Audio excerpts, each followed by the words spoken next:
And I'm being joined by Dr. Sudhir Kumar, who's a senior consultant neurologist, Institute of Neurosciences, Apollo Hospitals. Thank you very much, sir, for joining us. Doctor, my first question to you at this point, how should people be looking at this? Is this likely to be localized to Gujarat? First question. Or do people outside also need to be cautious about this? As of now, there is no need to get concerned or panic about the rest of India. It seems to be very, very localized. And I think the other good thing that we noticed that the last major pandemic or the large scale infections occurred in about 2003 and 4. So when about 300 plus children got infected. So in the last 20 years, only sporadic cases have been seen. So as of now, based on the data that we have, it seems to be localized, and that too very few cases. So that is how it looks like at the moment. And when you talk about 2003, sir, just wanted to check with you, in that year, was it also localized or was there a wider spread? Is this Chandipura virus? It is not something new. It has been known in India since 1965. Another dubious thing is that it's only found in India. No other country has reported human cases. But from 1965 to 2003, almost for I say see.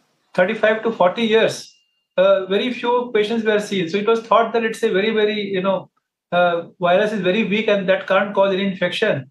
But in 2003 and 4, it attacked children with vengeance. But even that was localized, and we had cases only from Maharashtra and Andhra Pradesh. And even now, most of the children who are infected in the last, say, 20 years or so, sporadic cases, most cases come from the central India. So Gujarat, Rajasthan, Madhya Pradesh, Maharashtra, and Andhra Pradesh. So these states report maximum cases, but Right. few isolated cases have been seen for other states also, but mostly central parts of India.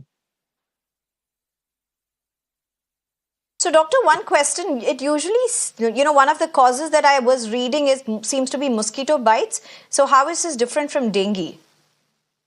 Yeah, more than mosquitoes, there's something called Because this is the sandflies. dengue season as well in many parts of the country. Yes. Yeah. So the more than mosquitoes, the vectors are the sandflies. Now, sandflies are slightly different from mosquitoes, but I see. I correctly told that even mosquito bites and tick bites also have been reported. The most common vector reported is these sandflies, and they can survive in even the cracks. Like we have this kacha houses, mud houses, so there'll be cracks there. Another thing, what villagers do is this cow dung. So they keep a lot of cow dung, for using as fuel and sometimes just for other for the fertilizer purposes. And this acts as feed for the larvae of these viruses, these vectors, sandflies, so they can grow. Right. So you're right that it is seen more commonly in monsoon season, but it can occur in other seasons also, and it can happen because of. So the common thing is it's also a bite of an insect, that is sandflies, which can spread the infection. Okay. So, what do you say? What should people be doing? Firstly, if they see any symptoms, what are the symptoms and what should they be doing? Yes, so symptoms are very typical. So it starts off like a flu-like symptom with fever and headache, but very quickly, within say 12 to 24 hours, children develop additional symptoms like severe headache, diarrhea, and also they can have convulsions or fits, and they can lose consciousness and also coma and death. So all these things happen rapidly in say 12 to 24 hours, and those children who have to die, it may happen in say within I see. 48 hours. But the good thing to note is that the fatality rate or the death rates have declined. In 2003 and 4, which I discussed, close to 60 or 70% children had died.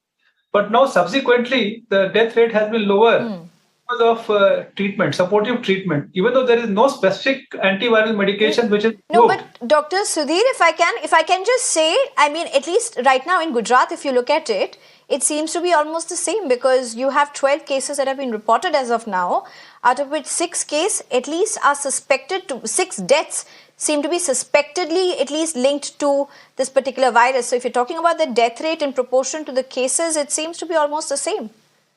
I think we need to wait for some more time because a lot of samples have been tested. So, the total number of children who are infected, True. we may know later only.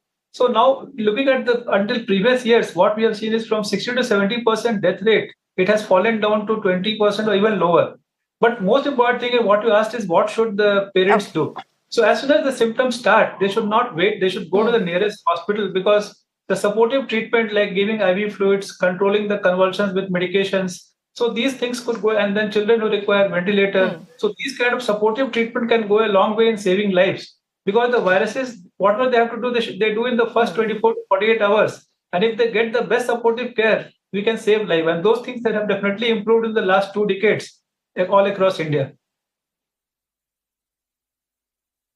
Right.